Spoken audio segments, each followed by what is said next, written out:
Airport, railway station, bus stand সব কটা seal করে দে। ও যেন শহর থেকে কোনো মতে বেরোতে না পাবো।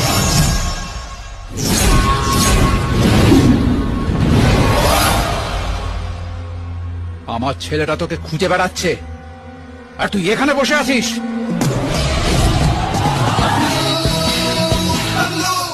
আমায় কি পাগলা কুত্তায় কামড়েছে যে এত রোদ্দুরের মধ্যে ঘুরবো? যাকে গ্যারেজ করে আমি এখানে অনেকক্ষণ ধরে বসে আছি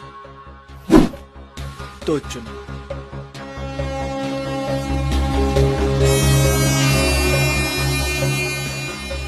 দেব মাঠে নামে জেতার জন্য, আর জেতার পর ট্রফি ঘাড়ে করে নিয়ে রোড শো করে।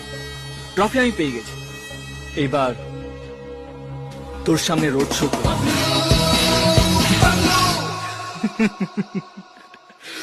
বিশ্বাস হচ্ছে না? ভাবছিস আমি ঢপের চপ দিচ্ছি, তাই না?